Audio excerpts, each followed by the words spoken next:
गद्दारी हुई और ये 10 हज़रात एक टीले के ऊपर पनाह ली, लेकिन दुश्मनों ने उनको चारों तरफ से घेर लिया।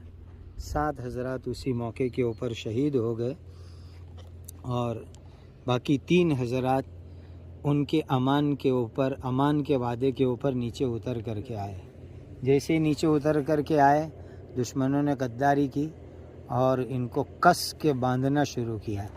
तीर के कमान की जो तांत होती है उससे बांधना शुरू किया।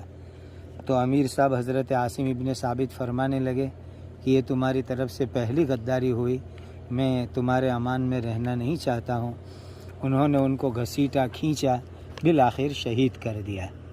बाकी 2 हज़रात हज़रत खुबैब इब्न अदी और हज़रत ज़ैद इब्न दसीना रदी अल्लाह ताला अन्हुमा को दुश्मनों ने गिरफ़्तार किया और मक्का ले जा करके